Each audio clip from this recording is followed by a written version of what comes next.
자, 우리 교재를 한번 이제 구체적으로 살펴보겠죠? 예, 교재를 한번 들여다보시겠습니다. 348페이지 다시 한번 가볼게요. 정실주의에 대한 얘기가 나왔는데, 정치적인 정실도 들어갑니다. 그게 이제 역관제죠. 요것만 강조하면 역관제인데, 이제 그거 이외에 혈연, 지연, 학연, 개인적 친분 같은 거, 이런 것들이 다 골고루 반영되는 것이었다. 이렇게 했고요. 영국에서 이제 발달을 했는데, 1688년 명예혁명 이후에 이게 오히려 더 발달됐다 이렇게 되어 있어요. 그러니까 이제 그거는 없어진 거죠. 그 전에 있었던, 그 전에도 이런 요소가 없지는 않았겠지만 그 전에는 거기에 이제 핏줄이 들어갔을 거 아닙니까? 귀족들 뭐 이런 거. 그러니까 이제 그런 거 말고 이런 걸로 바뀌었다 이렇게 이제 보시면 돼요. 혁명 이후에. 그러다가 이게 이제 은혜적 정실주의에서 정치적 정실주의로 이렇게 이제 바뀌긴 했다. 여기도 이제 약간 역관주의 비스무리하게 이렇게 이제 흘러가는 경향은 있었다. 영국에서도. 자, 그렇고요. 이제 역관주의로 내려가 보면 저 미국의 제도죠. 이제 정당 충성도에 따라서 공직 임용을 했다라고 했는데요. 그래서 스포일스 시스템이에요. 그러니까 이게 대선을 이기면 공직이 싹 다 우리 거가 된다. 이게 되기 때문에 전리품이 장난 아니다. 그런 것이죠. 그죠? 자, 이제, 그게 역관주의인데, 미국에서 발달했다. 3대 대통령 제퍼슨 시절부터 부분적으로 시행되기 시작했고, 먼노 때 임기 4년법이 제정됐다. 이랬죠. 그죠? 그랬고, 그 다음에, 이제 잭슨에 의해 가지고, 요게 이제, 완전 이제 공식화가 됐다. 이렇게 보시면 됩니다. 그리고 우리나라에서도 역관제가 있냐? 있죠. 우리나라 역관제는 사실은 이제 위아래로 다 존재하는 거라고 봐야 돼요. 이 역관제가 우리나라의 이제 인사행정을 보면 몇 가지 이제 특징들이 있거든요. 사실은 특징들이 있는데 일단은 그 첫 번째로 이제 역관제를 시행한다. 우리도 이제 대표 관료제를 한다. 그러니까 역관제를 한다. 이렇게 볼게요. 적극적 인사행정을 한다. 이렇게 볼게요. 적극적 인사 행정을 하는데 여기에 이제 보면 역관제 요소가 있는 거잖아요. 이 속에서 역관제 요소가 있는 거죠. 역관제 요소가 이제 가미가 되어 있다. 이렇게 봐야 돼요. 우리나라는 이제 적극적 인사행정이긴 한데 여기서 보면은 우리는 계급제하고 직업공무원제가 바탕이에요. 계급제, 직업공무원제가 바탕인데 요거를 가지고서 요거를 이제 기반으로 해가지고 여기 이제 직위분류제 요소라든가 아니면은 이제 대표관료제 요소가 있는 거죠. 여기다 플러스해서 대표관료제의 요소도 있다. 이런 요소들로 보시면 되는 거죠. 그래서 역관제 요소가 가미가 되어 있어요. 그 역관제 요소를 이 두 가지로 나눠볼 수 있습니다. 두 가지로 나눠볼 수 있는 게 이렇게 조직이 있다 그랬을 때 요 위에 이제 이렇게 해서 뭐 대통령을 뽑는다 치면 여기에 이제 대통령이 있다 치면 대통령과 정치적 교회를 같이 하는 장처관들이 있습니다. 장처관들. 그들이 이제 바로 뭐냐면 요 상층부의 역관이 되는 거죠. 여기에 역관이 되는 거예요. 여기 역관이 되는데 이제 장차관급 인사들이죠. 장차관 등 정무직 공무원들이 있어요. 이 사람들은 이제 이 적극적 인사행정, 역관제 요소에 해당된다 이렇게 볼 수가 있는 겁니다. 그렇게 볼 수 있고 그 다음에 우리가 이제 여기 뽑을 때 어떻게 뽑는다 그랬어요? 여기 신규 채용 같은 거 한다 그랬잖아요. 이렇게 공개 경쟁 채용을 하는데 이 중에 일부를 어떻게 한다고요? 요 중에 일부를 여기를 이제 역관제로 뽑는 거죠. 요게 바로 대표관료제가 되는 겁니다. 이 대표관료제 요소는 여기에 이렇게 반영이 되고 있는 거죠. 맞아요? 예. 그게 이제 우리나라의 특징이에요, 일단은. 예. 그렇게 되고, 우리는 이제 그 직위분류제 요소가 있기 때문에 Z형이긴 한데 좀 크게 나눠가지고요. Z형이긴 한데 이제 크게 나눠서 이제 Z가 되죠. 이렇게 Z. 뭐 여기서도 이렇게 크게 Z. 여기도 이렇게 Z 이렇게 되는데 여기가 이제 이렇게 해서 뭐가 나눠지냐면 직렬 구분이 있잖아요. 그래서 우리는 요게 Z형으로 해가지고 뭐가 된다? Z형이면은 여기 이제 폐쇄형 인사행정이죠. 우리는 개방형이 아니라 폐쇄형이에요. 기본은 폐쇄형이고 Z형이고 그렇습니다. Z형은 또 뭐라고 그랬냐면은 이것을 순환보직이라고 했잖아요. Z형 순환보직을 하고 그리고 이제 폐쇄형으로 해가지고 들어가는 것도 차단, 나가는 것도 좀 뭐 잘 어렵고 이렇게는 합니다. 그죠? 이렇게는 합니다. 많은 그러나 이제 그러면서도 직위분류제 요소가 있다 그랬잖아요. 그래서 그러면서도 하지만 요 속에서도 뭐가 있냐면은요. 요런 이제 직렬 구분 같은 거, 직렬 등 직위분류제 요소가 들어와 있다. 이렇게 이제 봐야 돼요. 직렬별로 나눠서 Z자형으로 가잖아요. 작은 스몰 Z 이렇게 이제 간다고 보시면 될 것 같고, 폐쇄형이지만은 그렇지만은 또 어떠냐면은요. 요게 이제 완전 폐쇄형은 아니에요. 예, 완전 폐쇄형은 아니고 여기 상층부에 보면은 이제 외부에서도 이제 중간에 치고 들어올 수 있는 자리들을 좀 만들어 주기도 하고요. 안에서 또 이제 직접 면직하기도 하고요. 그렇습니다. 폐쇄형을 기반이지만은 여기도 이제 플러스 해가지고 뭐가 있냐면 이제 개방형 직위 같은 거, 개방형 직위 같은 것들을 두고 있죠. 일부 개방형 직위를 도입해 놓고 있기는 하다. 이렇게 보시면 됩니다. 개방형 직위, 뭐 공모 직위 같은 것들을 이제 도입해 놓고 있습니다. 그래서 우리는 확실하게 한쪽 방향으로만 딱 쏠려 있는 건 아니에요. 한쪽 방향으로만 딱 쏠려 있는 건 아니다. 이렇게 보시면 되고요. 여튼 이제 뭐 말씀입니다. 여기로 갔냐면 우리나라에서도 여기 보면은 이제 역관주의가 일부 있다. 그런 얘기를 하는 거잖아요. 그죠? 대통령제에서 대통령의 의중을 뒷받침해 줄 수 있는 사람들은 분명히 필요합니다. 예, 이게 뭐 완벽한 역관주의로 가진 않더라도 역관주의적인 요소가 일부 있어야 돼요. 그래야지 그걸 뒷받침하지 뭐 혼자 들어가서 뭐 대통령이 무슨 일을 합니까? 그래서 거기에 역관제적인 자리들을 둘 수 있게끔 하고 있고요. 그게 이제 좀 딜레마도 낳기는 하죠. 어떤 거냐면은 역관제를 거꾸로 비판할 때는 코드 인사라고 하는 거거든요. 어떻게 대통령은 자기 입맛에 맞는 사람들하고만 일하려고 하냐. 이런 식의 공격도 또 있어요. 그건 이제 역관주의에 대한 비판이겠죠. 비판이겠지만 또 대통령이 그럼 자기 입맛에 안 맞는 사람들하고 소위 말하는 거국 내각이라고 하는 건데, 이제 뭐 거국적으로 반대 세력까지 이제 포괄해서 구성을 한다. 그러면 일단은 겉으로는 통합적이긴 하지만 일은 하나도 안 될 거예요. 일이 될 리가 있습니까? 네, 될 리가 없지. 철학도 다르지만요. 이 현 정권이 성공하기를 바라냐 안 바라냐도 차이가 나. 사실은 다음번 정권을 누가 가져가냐 이 승부가 걸려있기 때문에 쉬운 얘기가 아닙니다. 그게. 그래서 기본적으로는 이 역관제적인 요소를 인정할 필요가 좀 있죠. 산하기관이나 공공기관 같은 데 있잖아요. 여기에 이제 기관장 같은 사람들도 낙하산으로 많이 가잖아요. 낙하산이지 다 거의. 낙하산으로 가는데 그걸 가지고 이제 좀 두둔을 해주자면 그게 역관주의인 거예요. 전리품을 차지한 거잖아요. 그리고 그 조직의 수장 정도는 대통령의 국정 철학을 무조건 받아낼 수 있는 사람을 갖다 앉히는 게 전문성보다는 그게 좀 필요하지 않아? 이렇게 볼 수가 있죠. 그런 여지가 있어요. 그러지만 이제 거꾸로 얘기하면 우리가 낙하산 얘기했을 때 부정적 이미지 떠오르는 것처럼 알지도 못하는 사람이, 이 분야에 대해서 잘 알지도 못하는 사람이 대통령하고 친하다는 이유로, 대통령 선거 때 좀 도움을 줬다는 이유로 그냥 막 내려오잖아요. 내려오게 되면은 거기에 대한 반발도 있는 거고요.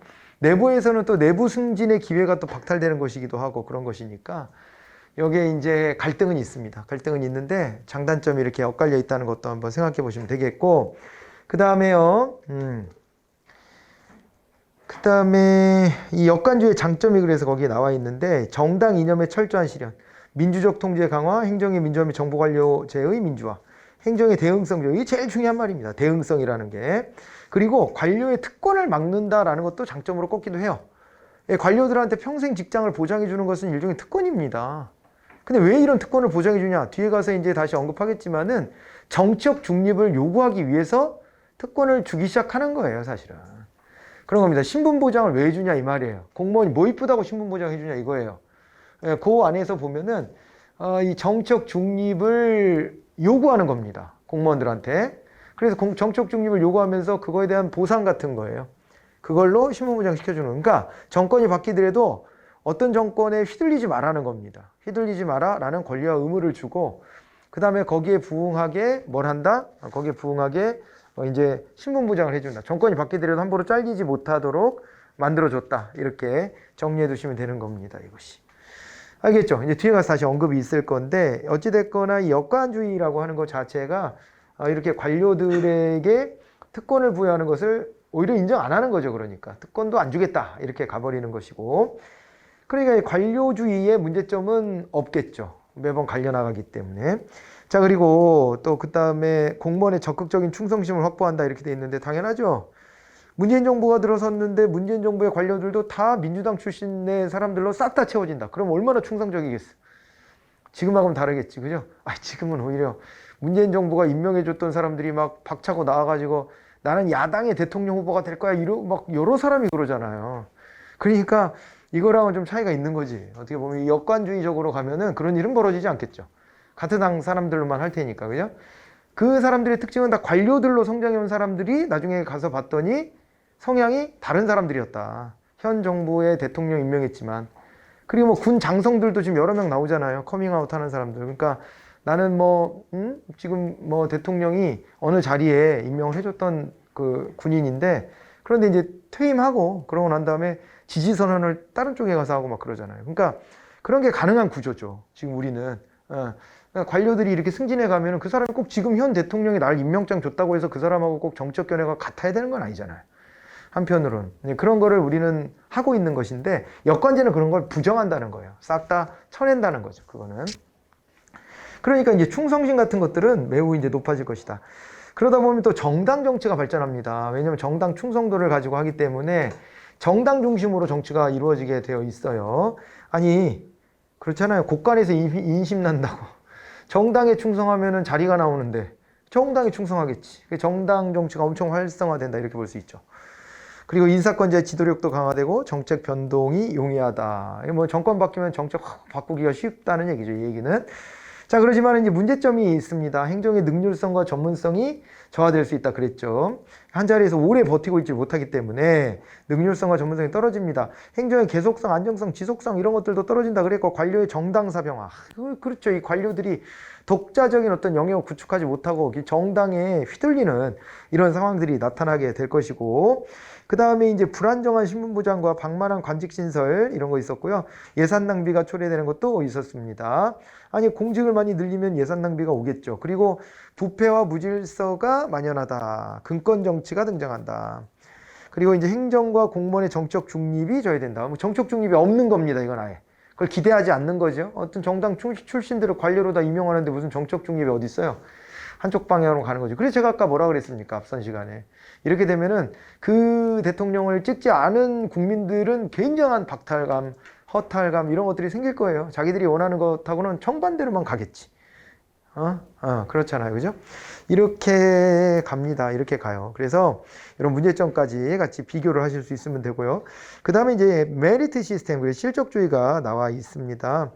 자, 이제 이건 이제 역관주의 폐단 같은 걸 극복하기 위해서 만들어졌고, 영국 쪽에서 실적주의다 그랬을 때는 여기 보면은 이제 뭐 무슨 보고서도 있고 그렇습니다만은, 그거보다는 아까 이제 정리해드렸던 추밀원령이 있어요.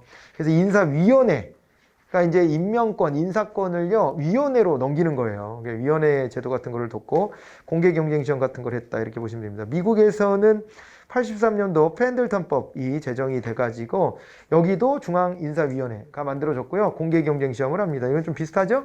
그리고 이제 미국에서는 15제도도 도입을 합니다. 이거 뭐냐면 일단 가능성 있는 사람 뽑아놨어. 뽑아놓고 하면 일 시켜보는 거지. 이게 수습사원 말하는 겁니다. 수습사원.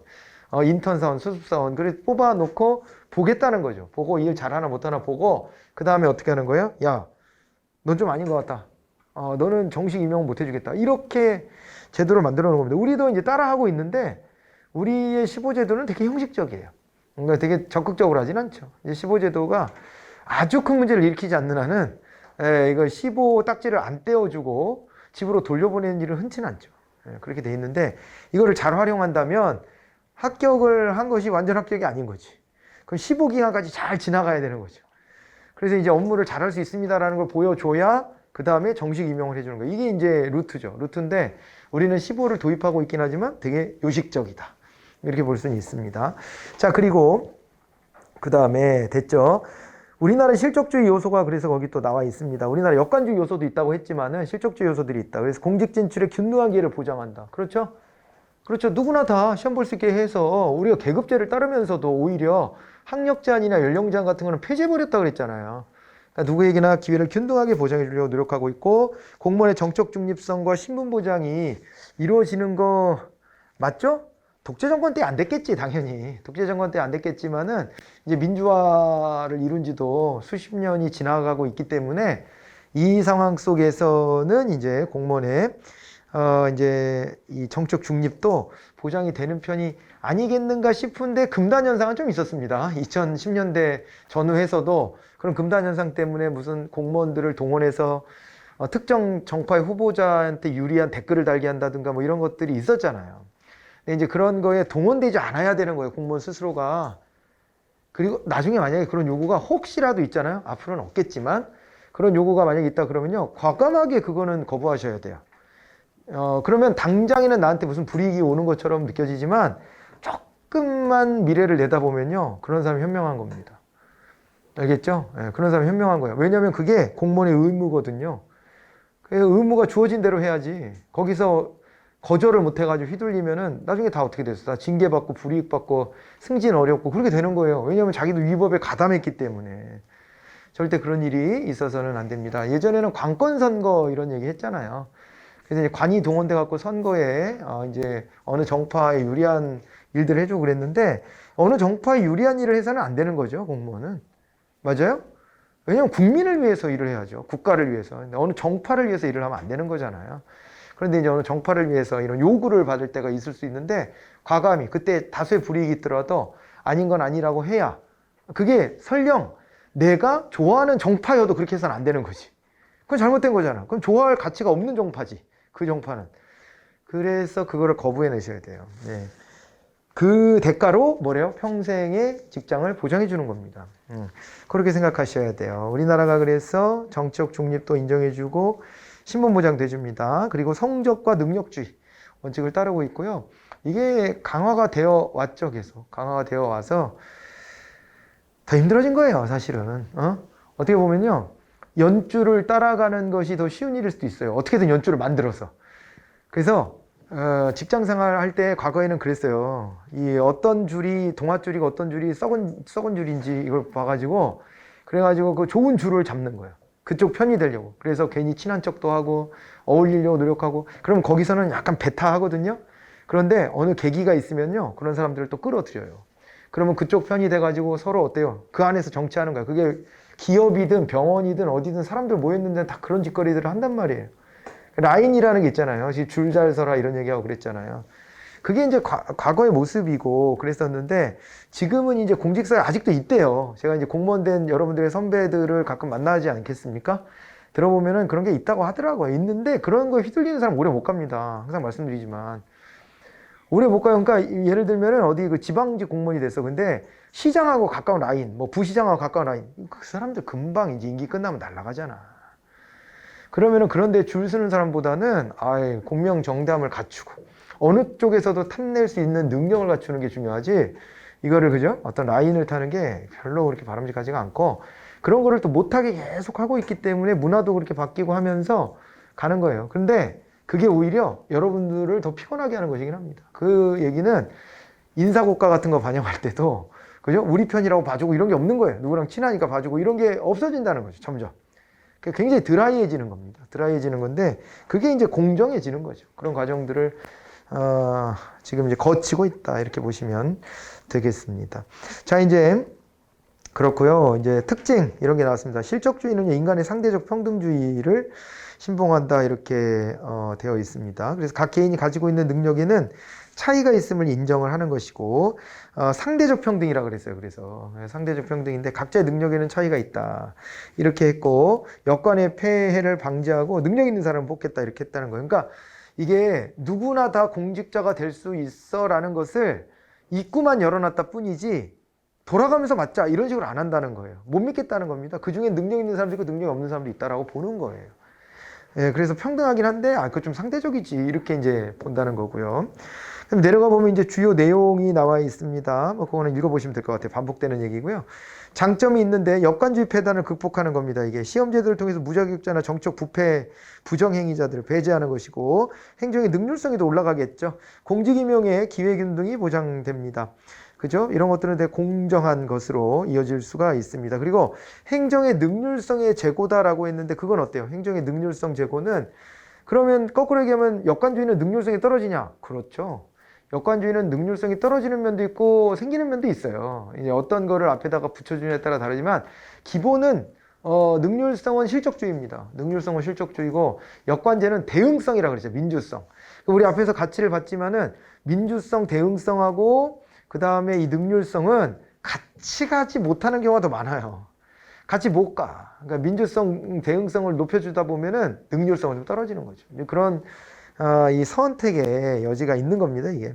자, 이제 그렇게 되고 그 다음에 민주주의 평등 이념을 실현한다. 근데 여기서 장점을 이런 걸 넣은 거는 이거는 단지 그냥 잘 해석하셔야 돼요. 이거는요, 그냥 기회를 균등하게 보장해 줬다는 거예요.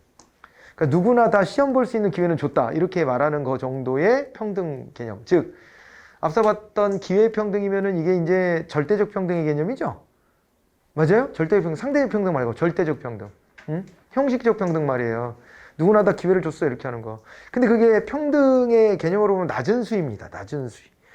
누구에나 평등한 기회를 줬지만은 인간은 어때요? 이게 자연계의 섭리가요. 불평등이 전제되어 있는 거예요. 원래가. 태어날 때부터 우린 다 다른 조건에 태어나잖아요. 그래 안 그래요? 다른 조건에서 태어나요. 다른 조건에 태어나고요. 태어나자마자 음식물 쓰레기통에 버려진 애도 있잖아요. 다 불평등한 거예요. 어떤 조건에 태어나는지가. 그 불평등함을 생각하지 않고 그냥 네가 잘 살아남았다면 너도 뭐든 될 수 있는 기회가 있어. 이게 기회평등입니다. 그래서 그 평등을 이루는 데까지도 시간이 많이 걸렸어요. 그거까지 오는데도 많은 노력이 필요했죠. 많은 희생이 필요하고. 그런데 그 다음 단계로 한 번 더 고민해 보면 그 조건의 차이를 좀 이겨낼 수 있게끔 뒷받침해주는 평등의 개념이 필요한 거 아니에요. 여기까지 이제 가는 거잖아요, 평등이. 그런데 여기 실적주의에서 말하는 평등은 기회평등 정도 수준이라는 겁니다. 알겠죠? 네, 기회평등. 야, 너도 능력을 쌓으면 되지. 그냥 이렇게만 말하는 평등. 그런 거예요. 그죠? 자, 그러고 그 다음에 이제 유능한 인재의 충원 가능하겠죠. 아니 뭐 각자의 조건이 어땠건 간에 결과적으로 유능해져 있는 사람을 뽑으면 되는 거니까 조직 입장에서는 나쁠 게 없어요, 사실은. 그죠? 네. 그렇게 되는 거고, 공무원의 질적 수준이 향상되고 행정의 계속성과 안정성이 확보된다. 왜냐면 이게 직업 공무원제를 아예 해버리거나 아니면 직업 공무원제는 아니더라도 안정성을 엔간히는 좀 보장하거든요. 그렇기 때문에 여기에 이제 계속성과 안정성이 있고, 그러니까 미국이 직업 공무원제를 안 한다고 해서 쉽게 그냥 사람 막 자르는 건 아니에요. 공직사회에서는. 그렇게는 안 하고 특별한 문제가 없다면 쭉 가는 거지. 예, 특별한 문제가 없다면은. 그런데 이제 직업공무원제처럼 아예 보장은 안 해준다. 뭐 그런 겁니다. 그 정도의 차이지. 여기도 엔간하면은 쭉 그 신분 보장을 해줘야 돼요. 그래야지 정책 중립을 요구할 수도 있는 것이고. 네, 그러기 때문에 좀 직업공무원제보다는 조금 야가더라도 여기도 신분 보장을 해준다. 그러니까 여기 행정은 계속성과 안정성 확보가 유리한 거죠. 이 능력주의, 실적주의로 왔을 때는 그렇게 갑니다. 그리고 행정의 전문화 촉진, 직업공무원제 발전, 행정관료의 공익의 대변자로서의 역할 수행 이런 게 있는데 공익의 대변자로서 역할 수행을 하려면은 어떻게 해야 돼요? 어느 정파에 휘둘리지 않고 공명정당하게 가려면 그러면 이들의 정책 중립과 신분보장 해줘야 되는 것이고, 그죠? 네, 그래서 정당 충성도 이런 거보다는 국민만 바라보고 갈 수 있게끔 해주는 것이 또 필요하지 않냐 이렇게 보는 거예요. 장점. 근데 이제 단점은요, 이제 좀 물고 뜯고 늘어져 봐야죠. 인사행정의 소극성이 있다 이렇게 돼 있습니다. 인사행정의 소극성이 있고 인사행정이 짙거나 인사행정의 행정관리적 측면의 등한시, 관료주의와 관료의 특권화, 관료의 보수와 민주통제의 어려움, 인사관리의 과학성과 기술성의 지나친 강조 이런 얘기들이 쭉 다 나와 있네요. 그죠? 이게 무슨 얘기냐면 인사행정의 소극성은 말씀드렸죠. 그러니까 다른 기준은 없어. 그냥 시험만 잘 보면 그만이야. 이렇게 되는 거라서 다양한 각도에서 다양한 시도를 해볼 수 있는 여지가 사라집니다. 그래서 이게 인사행정의 소극성이다 이렇게 말하는 것이고, 인사행정의 직권화는요, 이게 무슨 얘기냐면 이 기준은요, 큰 틀에서 공통된 기준을 만들기만 하면 되는 거니까 그 인사행정의 틀을 직권적으로 만든다는 거예요. 큰 차원에서. 재량을 안 주는 거잖아요. 사람을 뽑는데 야, 너랑 같이 일할 사람 네가 뽑아봐. 네 마음에 드는 사람 뽑아. 이렇게 하질 않잖아. 사실은 일을 더 잘하려면 너 밑에 뭐 몇 명 필요해? 5명 필요해? 5명 네 마음에 드는 사람 뽑아봐. 이렇게 재량을 주면 그러면 자기 마음에 드는 사람 뽑아서 손발을 잘 맞춰갈 수 있거든요. 그렇잖아요. 그런 면도 사실은 있잖아요. 그런데 그건 공정하지 못하다. 해가지고 그걸 배제하는 거잖아요. 예? 예, 그렇게 배제를 하다 보니까 그러다 보니까 잘 되면은 더 능력 있는 사람들을 더 잘 뽑을 수도 있지만 이게 이제 잘 안 되면은 인사행정의 기준은 직권적으로 다 결정되어 있고 그러면 어떤 일하는 분야마다의 차별성이 있을 텐데 그 차별성을 잘 살리지 못한 채 그냥 끌려가는 거죠. 뭐. 그잖아요. 그러니까 그냥 보편적으로 앵간히 괜찮은 사람 뽑는 거가 시험제도예요. 제가 그 얘기 드렸나? 옛날에 마음을 열어주는 101가지 이야기라고. 예?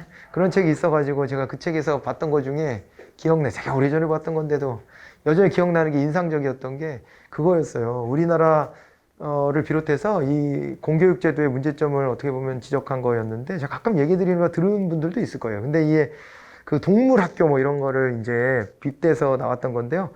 동물학교에 이제 과목들이 있는 거예요. 이러저런 과목, 뭐 나무 타기, 헤엄치기, 뭐 달리기, 날기 이런 과목들이 있는데 그 과목들을 이렇게 하다 보니까는요. 독수리 같은 경우에는 날기는 되게 잘하고 A를 받지만은 나무 오르기를 전혀 못하는 거예요. 예, 주변 사람들한테 피해만 주변의 동물들한테 나무를 오른다고 오는데 푸다닥거리다가 이제 주변에 피해만 주고 이러더라. 뭐 거의 그런 식이에요. 어떤 동물은 뭐는 잘하는데 뭐는 안 되고 뭐 이런 거 있잖아요. 그런 거를 쭉 해서 결국에 그 학교의 졸업식 날 가장 이제 우수한 성적으로 수석으로 졸업한 동물은 조금 이상한 뱀장어 이런 식으로 나왔어요. 그래서 얘는 적당히 뭐 이렇게 막 몸부림치다 보면 나무를 오르는 것 같이 보이기도 하고 그 다음에 바다에서 헤엄도 잘 치는데 뭐 살짝 나르기도 하고 뭐 그래가지고 얘가 적당히 이것저것 다 조금씩 잘해서 얘가 수석을 했다는 거예요. 아 이거 충격적이었어요 저는. 예, 충격적이었고 아주 젊은 시절에 읽었던 책인데 그냥 재미삼아서 읽었던 책이야 사실은. 그냥 훈훈한 얘기 뭐 그런 거 별로 저는 좋아하지 않아서 참 많이 안 읽는데 어쩌다가 이제 읽게 됐는데 거기 그 대목은 기억이 나요. 세상은 그냥 아름다워 이런 얘기하는 거 저는 별로 안 좋아하거든요. 세상은 별로 안 아름다워요 사실은. 아름답게 만들려는 노력이 중요하지 모든 게 다 아름다우면 아름답지도 않아. 세상이 다 핑크색이면 핑크가 돋보이지 않잖아요. 그 세상이 있긴 그렇지 않은 것 같은데 자꾸 이제 그 좋은 얘기만 하는 거 있잖아요. 덕담해주고 이런 건 별 의미가 없는 것 같은데 어찌됐거나 근데 그 책은 어떻게 읽게 됐는데 그 대목은 좀 인상적이었고 그러면서 또 나온 또 충격적인 게 뒤에 또 있었어요. 붙어있는 게 두더지는요 학교에 보낼 수가 없었어요. 왜냐면 학교에서요 두더지한테 필요한 과목이 없어. 땅 파기 과목이 없었대 그 학교에는. 그 두더지는 학교에 보낼 수도 없었대. 가정교육 가정에서 그냥 가정학습하고 말아야 돼. 이런 상황이었다. 이게 이제 공교육의 특징을 그대로 보여주는 공교육이라고 하는 게 갖는 특성을 그대로 보여주는 그런 내용이었던 것 같은데요. 이 얘기를 한 이유가 제가 왜 그러냐면요. 이렇게 이제 일률적으로 시험을 봐서 뽑잖아요. 그럼 국어, 영어, 한국사 잘하고 행정학, 행정법 잘하는 사람 뽑았어. 뽑으면 어떻게 되는 거예요? 그럼 그냥 두루두루 그냥 학습 능력이 그냥 뭐 적당하게 괜찮은 사람들을 뽑는 거지. 이 사람이 어떤 분야에 특출난 능력이 있는 걸 뽑는 건 아니잖아요. 그나마 그거를 조금 그래도 살려보겠다고 이제 전공 필수, 그러니까 선택 필수? 네, 선택 필수를 넣어서 직렬에 맞는 과목을 하고 와라. 그 정도 하는 거지 이제. 그 정도 하는 건데 전에 사회 뭐 과학, 수학을 넣었을 때는 그거로 그냥 다 대체할 수 있었잖아요. 그렇게 되는 경우에는 이제 그냥 고만고만한 사람을 뽑는 거지. 그러니까 요 학교 얘기가 딱 그대로예요. 그 특성에 맞는 사람을 딱 일 잘할 수 있는 사람 딱 집어내는 것도 아니에요, 사실은. 그런 한계가 있단 말이에요. 있단 말이야. 그래서 그런 것들을 반영해서 보면은 여기 이제 공무원의 어떤 그 뭐 질적 수준이 전반적으로는 올라가기도 하고 그런 면도 아까 장점에서 있었지만은 다른 한편으로 보면은 인사행정이 직권화되고 인사행정이 소극적이기 때문에 또 놓치는 면도 생긴다. 이거는 같이 보셔야 하겠습니다. 요즘에 그 얘기 나오고 있는 다시 뭐 수시를 없애고 그 다음에요 수시를 없애고 그 다음에 변호사 시험을 부활하고 그게 장점이 있어요. 분명히 그게 주는 장점이 있고 메리트가 있거든요. 그런데 한편으로 왜 그것들을 그러니까 옛날에 사시를 없애고 왜 로스쿨을 도입했는지 그리고 그 다음에 수시제도를 왜 도입했는지 이런 걸 떠올려 보면 그걸 안 했을 때 패단도 생각할 줄 알아야 돼요. 예, 그래야지 이게 다 보이는 거지. 그게 지금 문제가 있으니까 또 그 문제가 불만이어서 그걸 없애면은 맨날 이랬다 저랬다밖에 안 하는 거거든요. 그러면 시험을 적당히 잘 보는 사람들만 우리 사회에서는 기회를 얻는 거예요. 이런 식으로 하면. 그래서 다양성 같은 것도 확보하기가 되게 어려워지는 거고, 그런 겁니다. 자기의 특징이 거기 안 맞는 아까 말했던 두더지 같은 경우는 그 자기의 재능을 펼칠 기회가 없어지는 거예요. 그런 식으로 하면은. 그래서 이게 제도에 문제점이 있으면 제도의 문제점을 긁어내려고 해야지 제도 자체를 원점으로 돌리는 것은 그건 바람직하지는 않은 것 같아요. 이게 그런데 그게 속 시원하죠. 속 시원하니까 그대로 돌아가지 않는데 그건 몇 년 안 지나서 또다시 뒤집자고 할 거예요. 그리고 실제로 그런 공약을 내걸어도 100% 뒤집기는 쉽지 않을 거예요. 또. 왜냐하면 또 이 제도가 지금 살아있는데 그 제도를 없애려면 또 반대하고 불만 있는 사람들이 또 이만큼 생겨 있는 거거든요. 그래서 그런 것들에 대해서는 우리가 좀 신중해야 될 필요가 있어요. 사형제도도 그래요. 저도 이 흉악범죄자들 보면 다 죽여버리고 싶은 생각이 하루에도 골 1000번씩 기사가 너무 그런 게 많이 나오니까 다 때려 죽였으면 좋겠다는 생각도 많이 들지만 사형제도가 있었을 때 폐단이 있었으니까 이걸 없애자는 방향으로 많은 선진국들이 이렇게 넘어온 거 아니에요? 특히 이거 선진국들이 없앤 제도거든요. 그런 것들을 놓고 봤을 때 가끔은 이 우라통이 터져서 다 죽여버렸으면 좋겠다는 생각이 여기까지 올라오지만 이게 그냥 원점으로 돌아가는 것이 과연 대안인가? 이것에 대해서는 한번 생각을 해볼 필요는 있어요. 사형제도가 집행이 안 돼서 생기는 부작용이 있다면 그거를 어떻게 보완할까를 좀 체계적으로 고민해야 되는데, 그죠? 이런 얘기는 여러분들이 나중에 이제 정책을 만들어야 될 사람들이 될 거니까 이런 얘기도 해드리는 거예요. 그러니까 되게 손쉬운 방법으로 여론에 그냥 휩싸이면 그게 포퓰리즘인 겁니다. 그게. 그냥 사람들이, 대부분의 사람들이, 저자를 쳐라 그럴 때 그냥 치는 건 쉬운 선택이에요.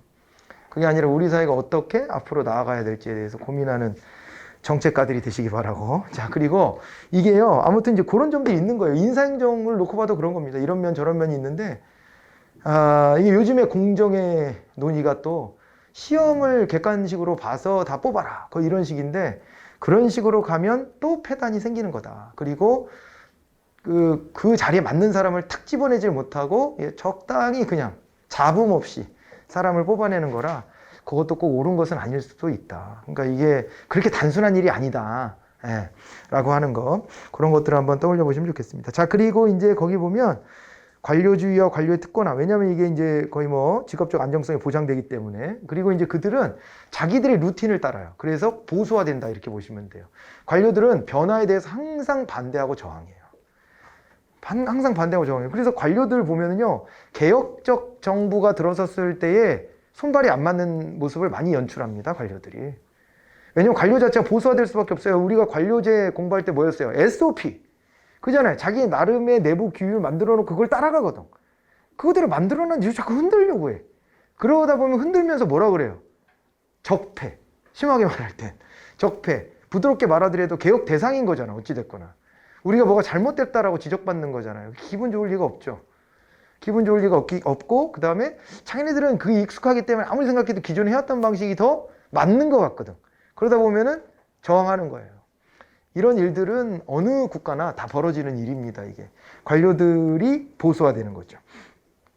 민주통제의 어려움도 있어요. 국민들이 이들을 민주적으로 통제할 방법이 없습니다. 요즘에 제일 고민하는 게 법관 아니에요, 법관. 법관은 그냥 일반 관료라고 보기는 어렵지만, 아니, 법관들은 말입니다. 우리가요, 어떻게 해요? 우리가 어떻게 영향을 끼칠 방법이 없어요. 근데 우리의 삶을 완전 탁 재단해버리거든요.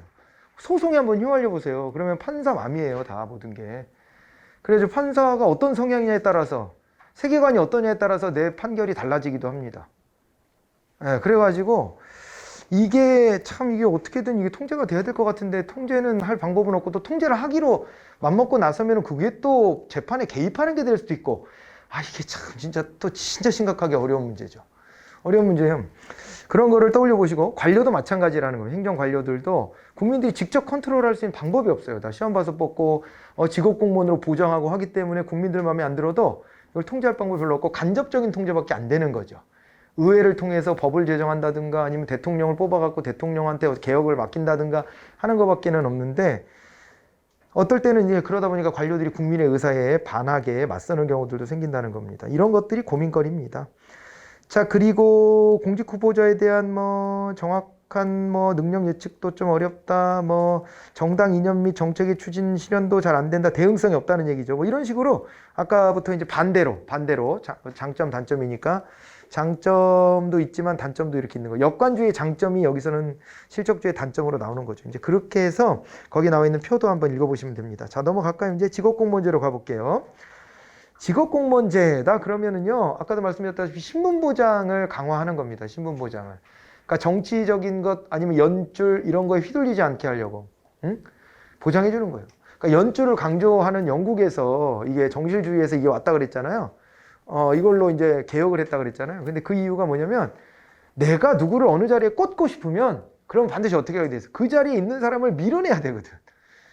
그래서 그걸 밀어내고 자기가 마음에 드는 사람 거기다가 또 박는 거예요. 옛날에 이조전랑 자리를 두고 붕당정지할 때 막 거의 막 목숨 걸고 싸우잖아요.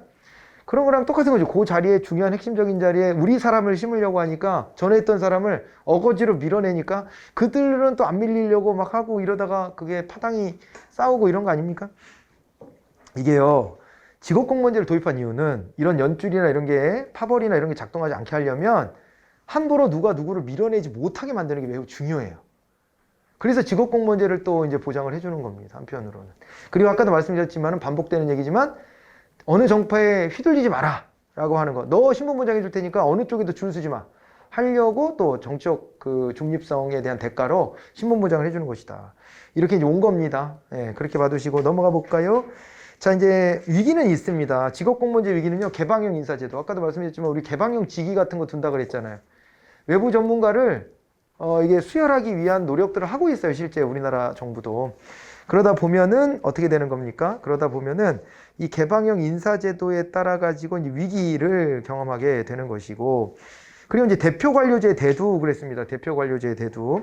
이것도 이거는 역관주의적인 요소죠. 네, 그러다 보니까 이게 직업공무원제에 또 위협이 된다. 이렇게 이제 되어 있는 건데, 왜 그래요? 직업공무원제가 바탕에 두고 있는 것이 뭐 계급제 같은 거 이런 거랑 바탕을 두고 있는데, 대표관료제 같은 게 도입이 되면은 이제 다른 요소로 사람들을 또 찔러 넣기 때문에 그런 점에서 또 이게 위협이 될 수 있다 이렇게 보고요. 후기 관료제 모형 같은 거는 뭐예요? 관료제에서 탈관료제 되는 거죠. 탈관료제화 되는 거에서 보면은요, 그 보장을 잘 안 해주려고 하죠. 정년 단축, 계급 정년제 이런 것들도 있는데, 계급 정년은 있어요. 경찰 같은데, 군인 같은데. 그런데 우리 정년 단축은 오히려 거꾸로 해요. 지금은 정년을 연장할 겁니다. 여러분들 아마 65세 정도까지 일할 거예요. 지금 가면. 그렇게 될 가능성이 농후합니다. 왜냐하면 우리가 저출산 고령화 문제이기 때문에 젊은 노동자는 구하기도 어렵고, 그리고 이제 상대적으로 그러나 민간의 일자리가 빠른 속도로 줄어들면 공직에 대한 경쟁은 계속 있을 수는 있지만, 어찌됐거나 국가는요, 인사행정할 때는 이 생각을 해야 돼요. 국가는 모범적 고용주의 위치에 서야 돼요. 그래서 뭔가 자꾸 바람직한 방향을 권장해야 되거든요. 그 방향 속에서 민간 기업한테 자꾸 요구해야 되는 게 정년 연장이라. 시니어들을 고용해라. 이렇게 자꾸 요구해야 됩니다. 그래야지, 안 그렇고요. 국민연금으로 65세 이상 된 사람 전부 다 책임져 주려고 그러면 못 집니다, 책임 이제. 이 사람들이 65세부터 100살 이상 살아갈 텐데 어떻게 그 많은 기간을 국민연금으로 다 책임을 집니까, 그게. 국민연금은요, 금융 투자를 해서 돈을 버는 거잖아요. 그러니까 연금을 가지고 채권 반, 주식 반 이렇게 막 투자하는 거예요. 투자하는 건데, 그게 수치로 보면은요, 수익률이 한 10%, 국민연금도 한 10%좀 낼걸, 평균? 많이 내는 거예요. 그래서 거기서 수익률을 많이 거두는데, 평균, 어쩔 때는 좀 손해보는 해도 있겠지만, 긴 텀으로 보면은 그렇게 한 10% 내외로 수익을 거두는데, 그 속도보다, 오래 사는 게 더 길어지는 거죠. 빠르게. 그게 더 빨리 길어지는 거예요. 그러다 보니까 감당을 못 합니다. 그러면요, 이제 연금 받는, 수령 받는 나이를 한 70살 뭐 이렇게 이후로 미루고, 그 전에 일을 더 하게 해야 돼요. 스스로 생존하게끔 해야지, 안 그러면 국가 유지가 어려워요. 그래서 모범적 고용주로서 어떻게 할 가능성이 높다? 정년을 연장할 거예요. 얼마 전에 그랬잖아요. 그 설문조사 비슷한 게 있었잖아요. 정년 연장에 국민들 찬성하나 안 하나. 그런 거 있었잖아요. 그런 거 있었는데, 그래서 그거 왜 조사했냐 그랬더니, 뭐 정년 연장 계획은 전혀 없고 그냥 인식조사를 했다 그러지만, 그럴 리가 있어요? 군부를 떼는 겁니다. 이것은 정치적으로 충격을 줄이려면 자꾸 간을 봐야 돼요. 간을 봐야 되니까 던져 놓는 거예요. 일단은 여러분 이거 저기 사회 수학 과학 없앨 때도 어떻게 했는 줄 알아요? 그때도 인사혁신처장이 갑자기 막 노량진을 방문했어. 노량진의 수험생을 갑자기 만나고 어느 학원 관계자를 만나고 그냥 뭐 의견 청취다 이러고 다니는 거예요. 근데 그러면 냄새를 피우고 다니는 거예요. 일부러. 예. 일부러 그렇게 해서 반발이 어느 정도 있을까 예측도 해보지만은 점점 우리가 어떻게 갈 거다라는 걸 뉘앙스를 풍겨서 나중에 가서 저항이 크게 나타나지 않도록 하는 조치예요, 그게. 그래서 지금도 벌써 그 작업 들어갔다라고 봐야 됩니다. 사실은 설문조사도 있고 이랬던 걸 보면 그래서 그런 면에서는 합격이 그만큼 더 절실한 겁니다. 네. 자, 그래서 이게 오히려 이제 이렇게 되지만 한동안은 정년 단축이 또 붐이었어요. 한동안은. 네. 그래가지고 이제 그런 게 올 시기에는 위기가 되는 거죠. 그리고 이제 확립 요건 뭐 이런 것들도 나와 있습니다. 그럼 뭐 공무원의 정치적 중립하고 같이 가는 거예요. 신분보장 제도의 일환으로 직업공무원제가 되는 겁니다. 알겠죠? 자, 그리고 이제 장점은 안정성, 능률성 이런 거죠. 그리고 이제 중립성, 정치적인 중립을 하잖아요. 그런 것들도 좋고, 그리고 야, 이게 보장되는 게 많다 보니까 유능한 인재들이 많이 들어옵니다. 그죠? 다른 데보다 직업적 메리트가 많이 생기는 거죠. 그래서 이쪽으로 많이 들어오는 거예요. 그래서 우리가 걱정하는 건 그런 거죠. 청년들이요, 어디 기업에 직장인이 되는 것보다도 창업을 많이 하는 게 제일 바람직합니다. 사회 전체적으로 보면.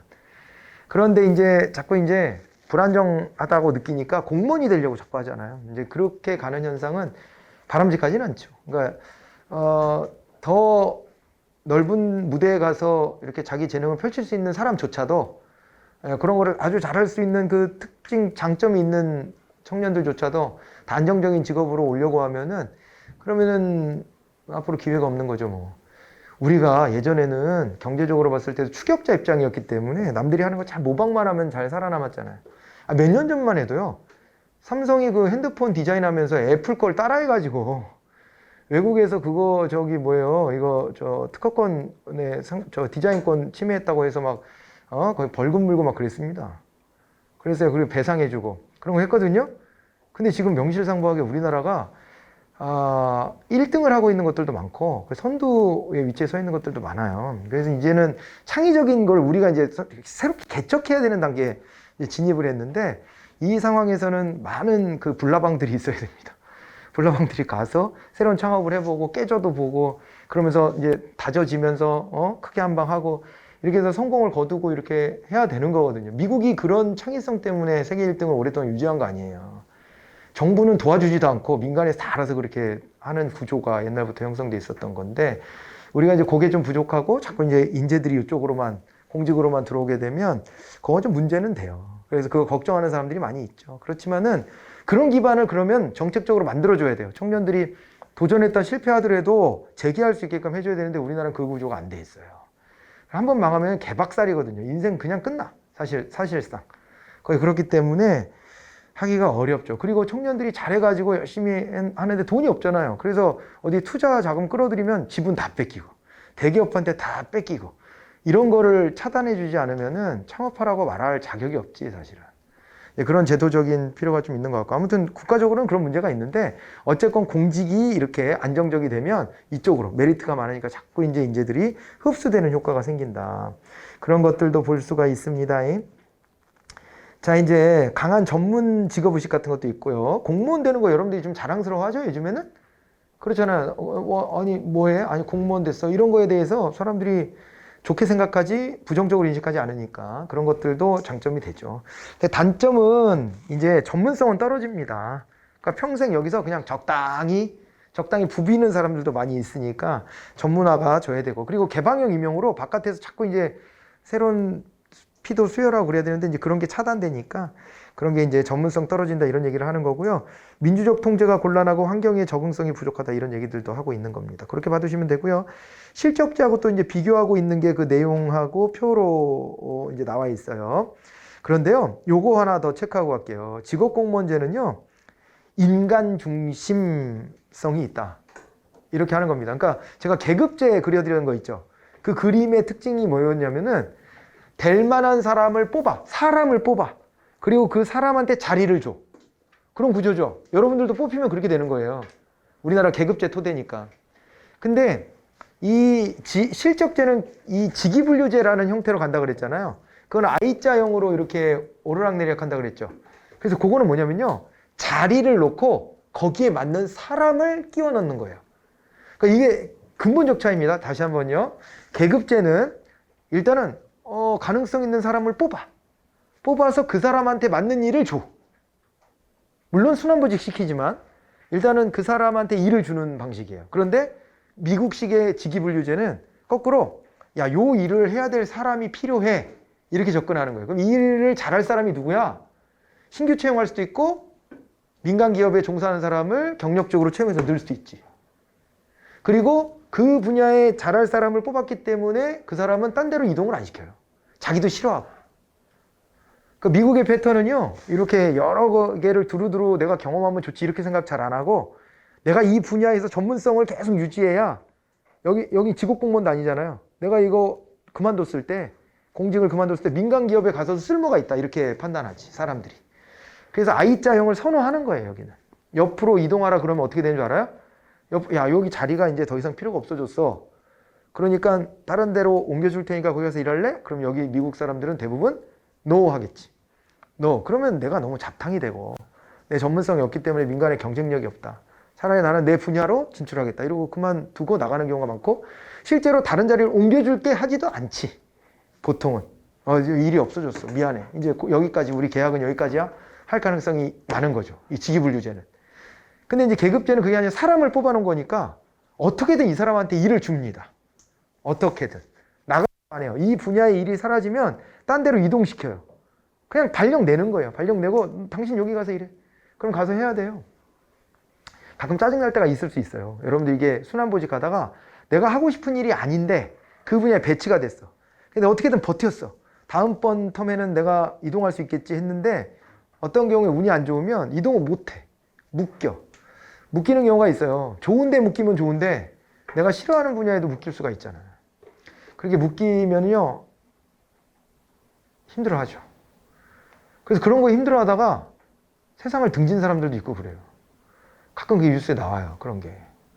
근데 그거를 잘 넘겨야 되는데 그때 너무 절망적인 거예요. 아, 내가 몇 년을 또 이렇게 살아야 된다는 거 참 못 살겠다 이렇게 하는 건데 차라리 휴직을 하든 뭘 하든 다른 선택을 좀 하면 어떨까 싶기도 한데 막상 그 입장이 되면 이제 보이는 게 딱 그거밖에 없어서 그렇게 된다고 하니 여러분들도 조심하셔야 돼요. 항상 그 일을 하다가 위기가 오면 공무원은 좋은 게 그런 거잖아요. 휴직도 될 수 있고 막 이렇게 되잖아요. 나갔다 들어와도 자리가 있잖아. 민간은 그거 쉽지 않아요. 민간은 나 한 1년 쉬었다 올게요. 이렇게 했을 때 쉬었다 오면 내 자리가 없잖아. 근데 공직은 그렇지가 않으니까 어떻게든 방법을 한번 찾아내 보세요. 그래가지고 한 발짝 떨어져서 삶을 한번 반추해 봐야지 공무원 중에서도 그렇게 극단적인 뉴스들이 나올 때가 있어서 너무 안타까워요. 이 일이 너무 버거워서 내가 이거 감당하기 어렵고 책임감은 또 있으니까 내가 안 하면 딴 사람이 이거 힘들어질 텐데 하면서 잘못된 선택을 하는 경우들이 있어요. 근데 그러진 말아야 된다. 근데 운이 없으면 그렇게 내가 이 분야 빨리 벗어나고 싶은데 자꾸 거기에 묶여 있는 경우가 있을 수 있는데 영원히 묶여 있진 않아요, 공무원은. 절대 그렇게 굴릴 수는 없어요. 그런 것도 한번 생각해 보세요. 근데 이게 사람을 놓고 일을 주는 거 방식인데 비교적 사람 중심이긴 하지만은 누구나 싫어하는 일도 누군가는 해야 되기 때문에 그러다 보면 이런 그 부작용도 있긴 합니다. 근데 아무튼 이 개방형 실적제보다는 그래도 사람을 먼저 떠올리고 그 사람에 맞는 일을 준다. 그런 점은 분명한 차이예요. 요 시험에 많이 나와요. 그래서 장단점을 얘기할 때 직업공무원제의 장점은 이거는 어떻게 돼요? 그러니까 계급제에서 다시 나올 거예요. 계급제랑 연동해서 제가 말씀드리는 건데 계급제의 장점은 인사행정의 신축성이 확보된다 이렇게 말하는 겁니다. 그래서 왜냐하면 이 자리 필요 없어? 그럼 딴 데로 옮겨? 이렇게 배치하는 게 쉬워. 다 받아들이고. 그런데 직위분류제는 그게 안 돼요. 딴 데로 갈래? 다 그만두는 거예요. 그렇게 되고 그 다음에 또 이제 거꾸로는 직업공무원제는 방금 전에 우리가 이제 계급제 이거는 내가 싫어하는 일을 하고 내가 고된 일을 할 때도 있거든요. 고된 일을 할 때도 있는데 그렇다고 내 월급이 확 올라가진 않아. 수당으로 일부 보완은 해주지만 기본적으로 호봉 같은 걸 많이 따지기 때문에 월급이 확 올라가거나 그러지 않아요. 그 대신에 거꾸로 얘기하면 내가 좀 널널한 데 가 있을 때에도 월급을 깎거나 뭐 되게 뭐 불이익을 주거나 그러진 않아요 또. 그렇게 되거든요. 근데 이거는 뒤집어 말하면 이거는 이제 보수의 형평성은 떨어지는 거죠. 고생하는 사람은 더 주고 더 힘든 사람은 더 주고 그래야 되는데 그런 게 아니라 호봉으로 그냥 따라가 버리니까 보통은 이제 그걸 수당으로 조금 보완할 뿐이지 제대로 극복이 안 돼요. 그런데 직위분류제는 좀 다르죠. 그 사람이 맡고 있는 일의 난이도나 곤란도, 책임도가 다 다르게 이제 평가되고 있기 때문에 그거에 맞춰서 연봉 책정을 해주면 되는 거거든요. 보수 형평성은 더 높아요. 개방형 실적제가. 알겠죠? 직위분류제가. 그렇게 연동해서 보셔야 돼요. 자, 그 아래는 적극적 인사행정이 나왔습니다. 이건 이제 실적주의 토대에다가 역관주의의 장점을 결합했다 이렇게 보는 거라고 말씀을 드렸습니다. 자, 이제 그렇게 연결해서 보시면 되고 이거는 뭐 다 충분히 설명된 것 같아요. 예, 거기에 이제 우리가 355페이지에 나와 있는 대표관료제를 끼워서 보시면 되는 겁니다. 임용할당제 끼워서 보시면 되고 우리나라도 하고 있다고 말씀을 드렸고 그리고 양성평등 채용목표제에 대한 오해가 잠깐 있었어요. 이게 양성평등 채용목표제 때문에 남자들을 자꾸 시험 성적이 좋은데 떨어뜨리고 여자를 더 많이 붙여줬다 그러는데 그거 자기 소설 쓰는 겁니다. 그거 주장하는 사람들은. 그런 경우 되게 많아요. 사람들이 그러니까 기자도 그래 심지어. 기자들은 그러면 안 되는데 부안해동에서 그냥 아무렇게나 기사를 막 배설합니다. 근데 이게 알아봐야지 기자 정도 되면. 사람들이 그렇게 믿고 싶으면 그렇게 보이는 거예요, 세상이. 근데 그렇진 않습니다. 그렇진 않고요. 실제 양성평등 채용 목표제는요, 추가로 더 합격시켜주는 제도지, 이게 그러니까 특정 성별이 그 분야에서 30% 미만으로 떨어지지 않도록 하는 조치거든요. 그 양성평등 채용 목표제가. 그렇기 때문에 특정 성별이 70%가 한쪽이 넘는다 하면은 다른 쪽을 끌어올려주는 건데, 그때 이미 붙은 사람을 떨어뜨리고 새롭게 다른 성별을 뽑는 게 아니고 붙은 사람은 붙은 거고 추가 모집 형태로 더 늘려주는 거예요. 그렇게 늘려주고 그러니까 이건 재원 낭비가 있다라고 비판하면은 그거는 받아들일 수 있지. 필요 이상 더 뽑았네? 이럴 수 있는 거잖아요. 그런데 이제 이게 뭐 남자한테 불이익을 줬다 이거는 역차별이다 이 말이 안 되는 얘기고 그리고 솔직히 공무원 분야에 여자가 훨씬 적습니까 원래? 남자가 많이 붙고 여자가 조금 붙어요? 그거 자체가 잘못된 근거예요. 그러잖아요. 그래도 공직 분야는 차별이 거의 없기 때문에 차별이 없다라고 봐야 되기 때문에 여성들이 많이 오지. 근데 민간 분야는요 여성 차별이 많이 있어요. 왜냐하면 뽑아놓고 교육시키고 훈련시켜 놓으면 결혼하고 그만둔다 이런 인식을 해 실제로. 그리고 그때 육아휴직 주고 뭐 주고 이러면은 결국에 휴가만 다 쓰고 사표 낸다 이런 인식도 하고. 그러니까 민간 기업은 사실은 그런 면이 있지. 그러면 있는데 사회 전체적으로 그런 차별해서는 안 돼. 그러니까 저출산 되잖아. 근데 그 민간 기업한테 막 요구하기가 쉽지 않은 부분이 있어요. 그래서 정부는 모범적 고용주로서 그렇게 하면 안 된다, 큰일 난다 해가지고 이제 여성에 대한 차별, 그 출산, 뭐 결혼, 출산, 육아 이런 관련된 걸 보장을 다 해준단 말이에요. 그래서 여성들이 많이 와요, 실제로 통계를 내봐도. 그렇게 되는데 왜 남성이 이 양성평등 채용 목표제에서 일방적으로 손해를 본다라고 하냐? 오히려 뭐 교원 같은데 봐봐요. 여자가 많잖아요. 초등학교 교원 같은데. 그런데도 그렇고 분야별로 봤을 때 유의미하게 뭐 남자가 손해보거나 이러지는 않습니다. 전혀. 어떤 특정 성이 손해보고 그러진 않아요. 그리고 이게 보통은 잘 작동 안 하는데 어디서 작동을 하냐면요. 그런 거 있어요. 지방직에서 왜 소수 직렬이나 아니면요. 저소득층형 장애인 전형 이런 데 있잖아요. 몇 명 안 뽑기 때문에 이게 그죠? 예, 자칫하다 보면 한쪽 성별만 딱 다 붙고 그래. 그러면 다른 쪽 성별을 한 명 더 붙여준다든가 이런 식으로 해가지고 해소를 하지. 예, 그래서 그런 데서 작동을 많이 합니다. 보통 보면.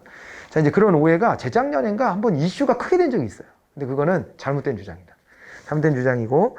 자, 그리고 이제 뭐 넘어가 볼까요? 그렇게 되고, 그 다음에 킹슬리라는 학자가 여기서 대표적인 학자고요. 적극적 인사행정 대표 관료제에 대해서.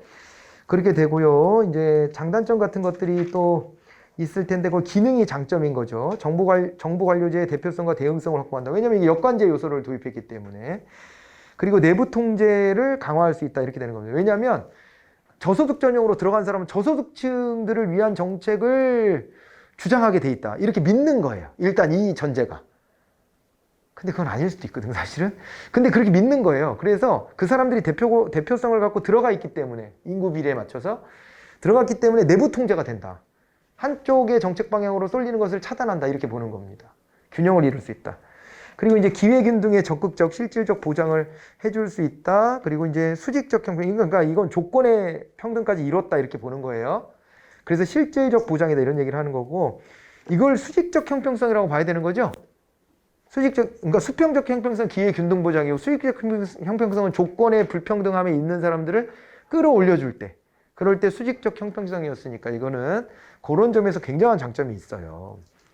그렇게 되는데 문제점은 어떤 거냐면요, 실적주의하고 자꾸 갈등을 빚는 거예요. 그래서 역차별 논란 같은 것들이 자꾸 생기고, 상대적으로 보면요, 아니 조건이야, 각자의 불평등 속에서 조건의 불평등이 있다고는 하지만 그냥 뽑는 입장에서 보면 아싸라게 그냥 성적 좋은 사람 뽑는 게 더 능력 있는 사람 뽑는 거다 이렇게 생각할 수도 있는 거잖아요.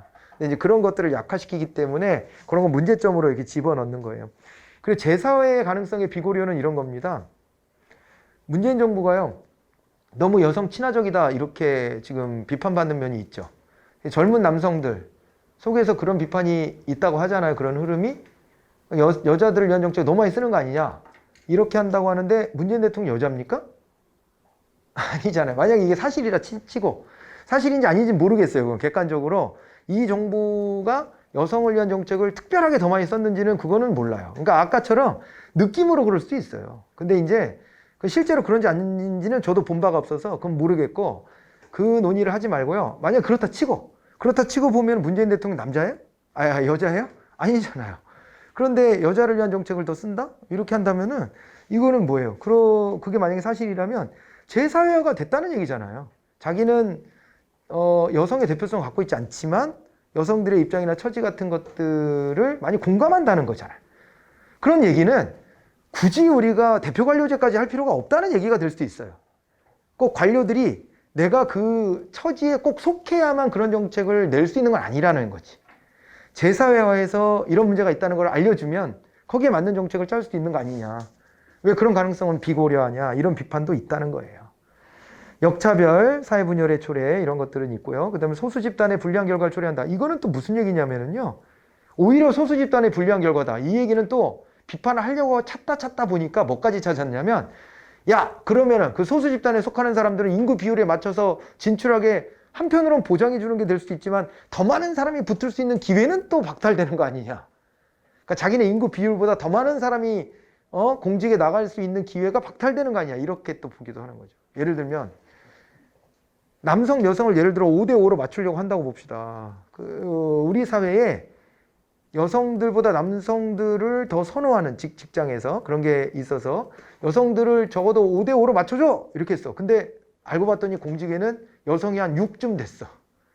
6쯤 됐어. 여기가 그래도 차별이 없으니까 일로 와야지. 6쯤 됐는데 5대5 맞춰. 그래가지고 오히려 여성들이 5까지밖에 안 돼. 이러면은 이렇게 말할 수 있는 거죠. 만약에 그런 상황이라면 가정한 겁니다. 그렇게 가정한다면은 야 오히려 소수 집단한테 불리한 결과가 초래된 거 아니야? 이렇게 말할 수 있는 거죠. 여기서 그리고 사회적 소수자는요, 권력적으로 열세에 있는 거를 사회적 소수자라는 거예요. 숫자의 많고 적음이 아니라. 무슨 말인지 알죠? 가령요, 남아프리카 공화국은요, 흑인들이 사는 데인데 영국이 지배해가지고 거기가 넬슨 만델라 이전에는 백인 대통령만 있었던 데 아닙니까? 투표권을 흑인들한테 안 줘갖고.